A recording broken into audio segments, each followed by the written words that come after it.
Hello, I'm Rob Forsyth. Welcome to Liberalism in Question. In this half-hour podcast series from the Centre for Independent Studies, we explore questions and challenges to liberalism today. My guest today is David Kemp. Previously a minister in the federal government, but in particular, the author of a project on the history of liberalism in Australia, 5 books. Land of Dreams, How Australians Won Their Freedom, 1788 to 1860. A Free Country, Australia's Search for Utopia, 1861-1900. A Democratic Nation, Identity, Freedom and Equality in Australia, 1901 to 1925. And just released earlier this year, A Liberal State, How Australians Chose Liberalism over Socialism, 1926 to 1966. David, welcome to the program. Thank you very much, Rob. In your work, you really show the history of what you call, I noticed, the Liberal project in Australia. Can we start by telling me what is the Liberal project?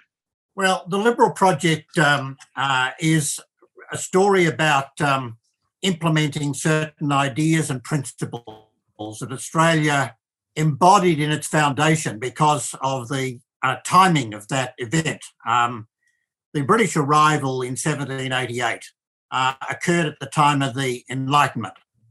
And the Enlightenment provided various ideas, 3 main streams of ideas, I argue in the books, about human society and humanity and how it should be governed. And those ideas were essentially that freedom of work is responsible for that sort of idea, that a free economy will actually be more effective and prosperous than an economy directed by the state. The second stream of ideas I'd call the humanitarian stream, which in the book I argue arises from particularly the campaign against slavery by William Wilberforce, which was a Christian input, which led to the idea that there was in fact a common humanity, regardless of people's race or colour. Yes. And that all human beings should be treated equally. There was a utilitarian stream which came from Jeremy Bentham, which was that government could actively reform institutions according to basic principles. And in particular, of course, his guiding principle was the greatest happiness of the greatest number. But in a broad sense, it was a way of saying that active government can contribute to human freedom and human dignity. So those 3 are Smith, if you like Adam Smith and the economic view. Yes. Wilberforce and the ideal, the Christian humanism, and the non-Christian but hard-nosed utilitarianism of Bentham and Mill, I guess, after that. Thank you. That puts it very well. And the other element I would add to that, which really emerged after the British arrival and in Britain and Australia, was the democratic idea, that the way in which you would realise these ideas would be through democratic processes. And that was fought out in Britain after the Napoleonic Wars in particular. And Australia, which had the benefit of many transported Chartists here, was one of the very first countries in the world to implement democratically elected, in that sense, manhood, suffrage-based institutions of government. And it's really the tensions between those 3 strands which comprise the unfolding of the Liberal project over Australian history. Australia had an opportunity to create a society dedicated to the free human individual in a way that very few other countries did, because it didn't have the burdens that Europe had from histories of wars and medieval regulation. It didn't have the violent birth of Canada. It didn't have the slavery of the United States. It didn't have the entrenched aristocracy of Britain. So the Australian foundation was particularly favourable to the unfolding of a project to implement the ideals that came with the ships that sailed into Sydney Harbour, Port Jackson, in January 1788. There was one set of losers out of that event, the Indigenous people of Australia. Did the Liberal project, in effect, have to proceed by ignoring them?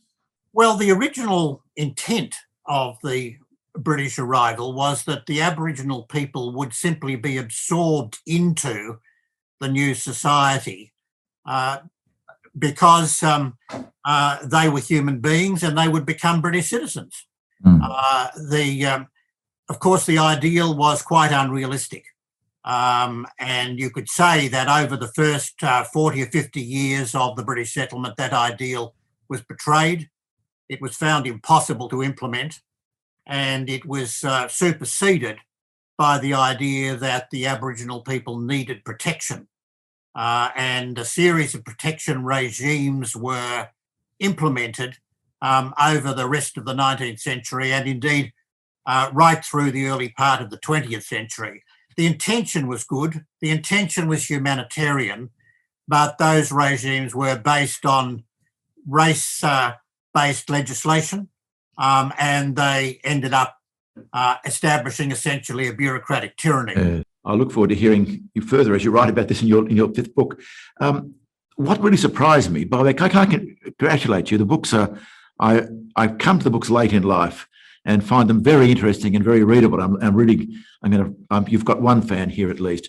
But one thing that surprised me in your very opening is you say that although we didn't fight a war of independence, Australia did not gain it without a political struggle against policies by the government, which they had no part, and even a massacre, which were more people killed than at the Boston massacre of 1770. I never thought of Australia like that, that liberalism, these ideals of economic liberalism, humanity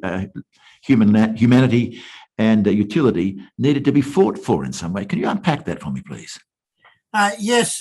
One of the aspects of the books that I'm pleased with is that in telling the story of ideas in action, it discovers events which largely have not figured in our standard histories of the country. And in that first volume, one of the things that really astonished me as I dug into it was the discovery of a serious political crisis in Australia during the 1840s, when transportation to New South Wales was stopped in 1840 and all the convicts were sent to Tasmania. And by the late 1840s, the belief was that the free society that was being established in Tasmania was under threat, and that there was a need for what we might call now a nationwide, but then intercolonial movement to stop that threat and to demand the ending of transportation. And the campaign against transportation became a massive political campaign that united the colonies, that extended to London, that got parliamentarians in London on side, and eventually threatened to stop by force convict ships arriving. Wow! And by force. By force, they would stop the convict ships actually arising. And there was a lot of talk about force and indeed an American-style independence that transmitted itself to London, and eventually the British government decided, and there's a big context to that, of course, that they would end transportation, despite throughout that whole campaign denying that they would do so, that they would end transportation because of the forceful character of the colony's resistance. And then following the decision to give the Australians independence within the empire, they agreed that the only way to govern Australia was to allow the Australians to govern themselves. And in the course of attempting to draw up constitutions to do that, the massacre occurred on the Victorian goldfields of miners protesting about taxation without representation, which was the miners' license, and the failure of the British to give them the rights of English people. So there was a very, very forceful resistance, which in many ways went through the same stages as the American War of Independence, but without violent force, because the British government in the 1850s was under the control of Liberals, Yes. who believed in liberalism, and conservatives who realised that the forceful suppression of the Americans, or the attempted forceful suppression of the Americans, had failed as a policy. And the choice that they felt they faced was Australia in the empire or Australia outside the empire. Yes, yes. I must say, that's fascinating, and I do think it'll help us today to understand our achievements if those stories are better told, actually, I think. And thanks for telling them. Am I right that one of the themes that you've discovered is that liberalism is, well, it has to keep reappropriating the country. It's constantly, there are challenges, and as things develop, liberalism faces new oppositions and new challenges as over the hundreds of years that it's been here. Yes, the books tell a story in which liberalism is constantly under challenge and even threat from illiberal ideas. Some of those ideas are cultural. There are ideas, for example, of racial prejudice or gender discrimination, but some of those ideas are ideological. And the enemies of liberalism are generally ideas which focus on the rights of collective groups, of categories of people rather than individuals. They're ideas which say that individuals can be sacrificed for the good of the whole, whereas liberalism believes that every individual is a precious being and that the state should be protecting individuals, and that the morality of the society should be based on relations between individuals. And so in the 19th century, we had the rise of utopian socialism, which in its extreme form was communism. And one of the other things that I discovered in writing volume 2 was that in the late 1880s, early 1890s, there was actually a communist program developed by the Australian Federation of Labor, and which became the basis really for an approach almost to civil war in outback Queensland. And this was called the Bellamy program. And Bellamy didn't call his utopian society communist, but he just said it was a natural development of the capitalist system and resistance to it. But it was, in effect, a complete communist program involving the nationalisation and state control of industry, and the planning of the society by the state, and the deprivation of individuals of their liberty. That major alternative of a kind of utopian socialism, I didn't realise it was so early, but I assume that was a major issue in the matter you deal with in your more recent book from the 1926 to 66 with the interwar. In a sense, the loss of confidence in liberalism between the wars, it seems to me, after the First World War, there was a real, the idealism of the 19th century suffered a terrible blow, and also in Australia, which led a real challenge to liberalism. Am I reading it right? I agree with that statement, yes. The First World War was devastating for liberalism, both in Britain and in Australia. The Liberal Party that Deakin had founded was forced in the end, because of the First World War, to submerge itself into the Nationalist Party, formed around Hughes's breakaway National Labor Party. And the utopian socialist idea really became dominant in sections of the Labor Party. And that dominance was expressed finally during the Great Depression in the Lang government in New South Wales, which at its Easter conference in 1931 passed by a very large majority a resolution to put New South Wales into a 3-year transition to socialism. And they meant real socialism, I assume. They meant real socialism. There was a discussion at that conference over whether the Labor Party should remain as a constitutional party or whether it should become a revolutionary party. I had no idea. And the society became divided really in a quite frightening way between various paramilitary groups. The major liberal conservative parties collapsed, and a new political movement emerged under the leadership of the breakaway Labor treasurer, Joe Lyons, called the United Australia Party, which merged with and brought on board really the former nationalists and got Australia out of the Depression. But the third volume and fourth volume really tell the story of how Robert Menzies, as the main voice of liberalism from the late 1920s on in Australia, revived the Liberal project and brought the Liberal project back against a huge conventional wisdom that capitalism was finished. It was really, he fought a war against political correctness and, if you like, an identity politics based on class. Yes. And in 1949, brought with him into government the most highly developed thinking about how you established a liberal society and what its characteristics were that we had seen in Australian history since the very early days. Let me just pause and tell you who I'm talking to. I'm Rob Forsyth, and this is Liberalism in Question. My guest today is David Kemp, AC, who's a retired politician, but really his main project now is to write the history of liberalism, the challenging and interesting history, often not known history of liberalism in Australia. And you've just drawn attention that Robert Menzies, you say in particular, is a great hero of this story.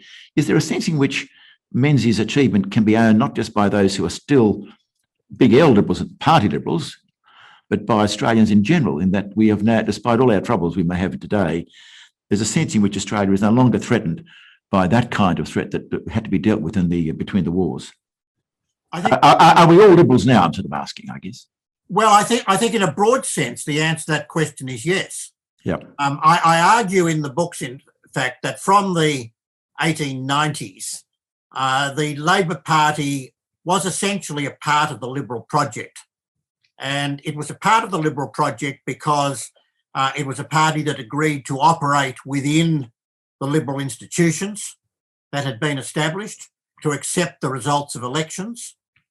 It was a party that wanted a better life for individual people, but it was always torn, particularly with the influence of utopian socialism, over the issue of how far one should conduct politics as a class conflict and how far one should focus on lifting and improving the lives of the individual members of the working class. And so I do use the concept of liberal socialism to contrast with utopian socialism. And after the Second World War, liberalism was triumphant.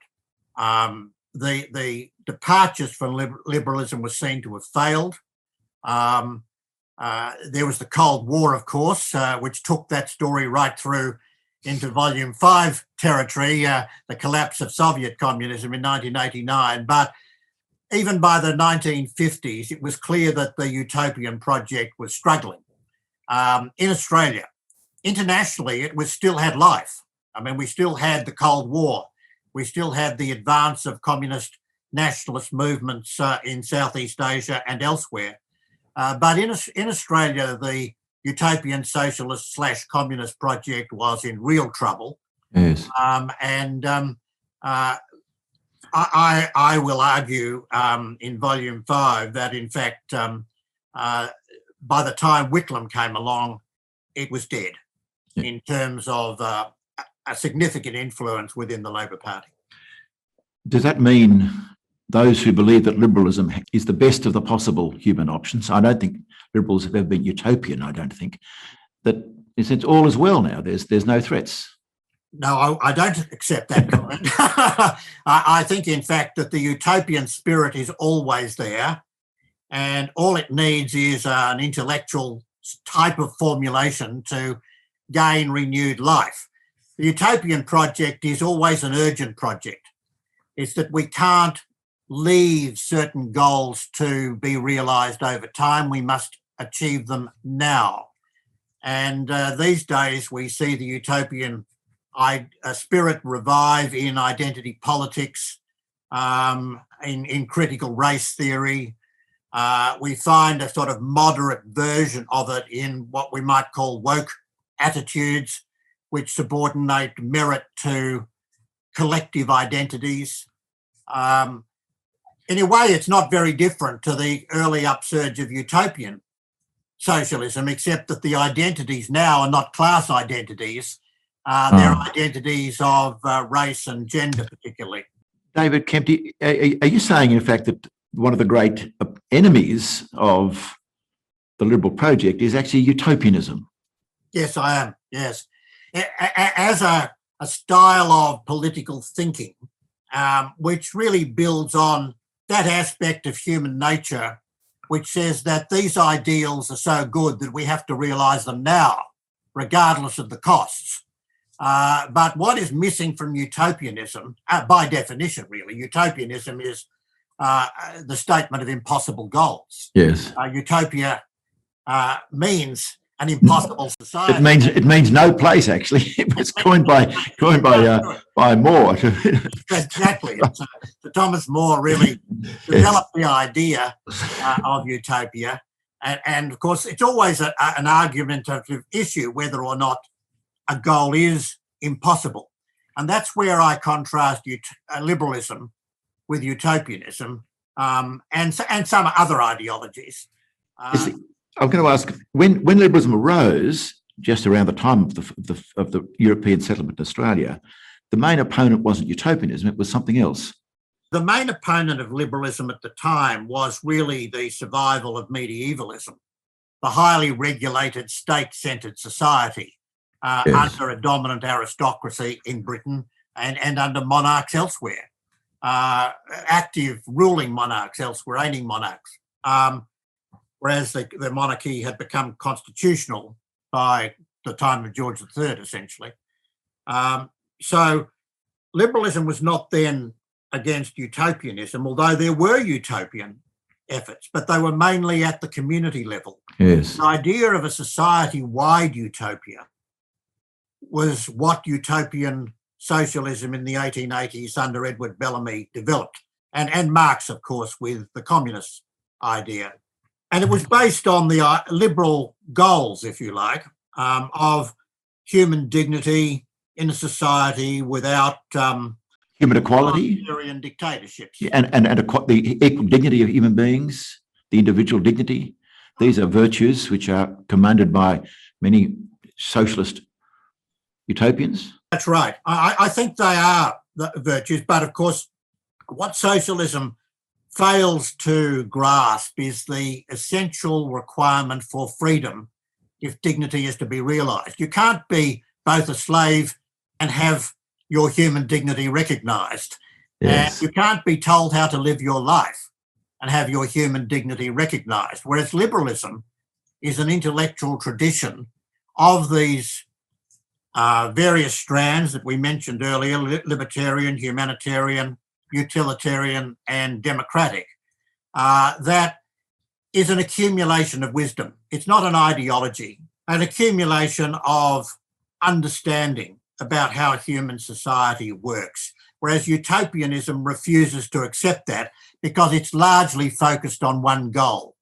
You can have a libertarian utopianism as well as a socialist utopianism, provided you want to organise society according to one objective, whether it's equality or liberty or a pristine environment, and everything else is subordinate to that, then you've departed from liberalism and entered the utopian area.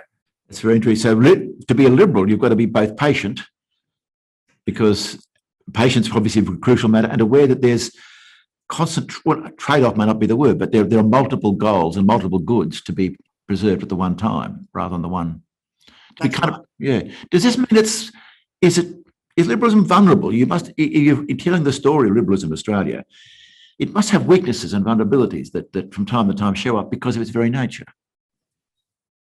I think it has a vulnerability, and of course there are attempts at liberalism historically and in other countries that have failed. It's not easy to construct a liberal state because some of the liberal ideals are in tension with identifications that people have that give meaning to their lives. I mean, one of them, for example, is nationalism. Another one is gender. Another one is race. People identify in various ways with these ideas, and others use them as a foundation for prejudice. So there's always the reality of social life at any historical moment that can provide a challenge to liberalism at that time. I think what is remarkable is how Australia, through its democratic processes, has managed to discover the liberal elements in all those threads and increasingly succeeded in weaving them together. And I would say that that's because of the nature of the foundation, because immigrants came to Australia seeking control over their own lives. And that is a very fundamental aspect of human nature that is strongly represented in Australia and not quite as strongly represented in all other countries that aim for a liberal society. So Australians have had that advantage. And I think a politician like Menzies, who has sought to establish a liberal case for political success, has found in Australia a tremendous response to the liberal appeal. And provided you have people who can make the liberal appeal and make the case, I think Australia is more likely to offer a positive political response to that than almost any country in the world. Which leads to my very next question, as you were saying that. It has to be, the case has to, in effect, be made from over and over again. Are we doing it very well making that case? I know when I had Tim Wilson in my first, the Liberal Party Member of Parliament in Victoria, he thought that just at the moment, the case wasn't being well made for it, and he thought it has to be remade again. Do you share that view? Well, I think that's a recurrent issue with liberal politics in a democracy. Because of the challenges, you need the exceptional capacity to make that case, and it's not always made because the political parties have to make it, and the political parties contain people who can make it. And there are some very brilliant liberals in Australia at the present time who can make that case perfectly well. But political parties also become ladders for ambition. Do tell, David. And you have to watch out for this. Okay, I'll keep that in mind. You need to combine personal ambition with the ability to make a liberal case. Yeah. And by liberal, you don't just mean the Liberal Party, but the liberal case made also from the other main party in Australia as well. That's right. And, yes. and you do see that looking at recent Labor governments, how many of their initiatives fit perfectly well into a liberal program. Well, unfortunately, our conversation, it could be as long as the centuries you've described. It's such a fascinating area. In the world, step back to the big picture for a minute, David Kemp. Something's happened in the world that I didn't think would happen. That is, we have now a genuine case being made by autocracies as being better forms of government than liberal democracies. I didn't think I'd ever see that, but I'm seeing it. Well, it's not the first time, of course. We had dictatorships in Europe during the 19th century. Yes, but I know, but although I was born in the end of the 40s, I think there's a way in which it seemed, I guess it was serious with the communist regimes. How do you think this is going to end? Are you anxious about the rise of autocracy as not just a reality, that will always happen, but as effect saying that, particularly I'm thinking of China and perhaps also Russia as it's changing, claiming to be a better form of government, and liberalism effectively just a passing moment in the human story? Yes, I think the reverse is the case, that liberalism is a tremendously profound and wise philosophy of government. It's really the great world political project, whereas autocracies come and go. And the reason they come and go is because they don't work. We know that an autocratically run economy can't be as productive as a free economy that really motivates people to invest and produce and take risks and innovate and be creative. We know that autocracy doesn't work.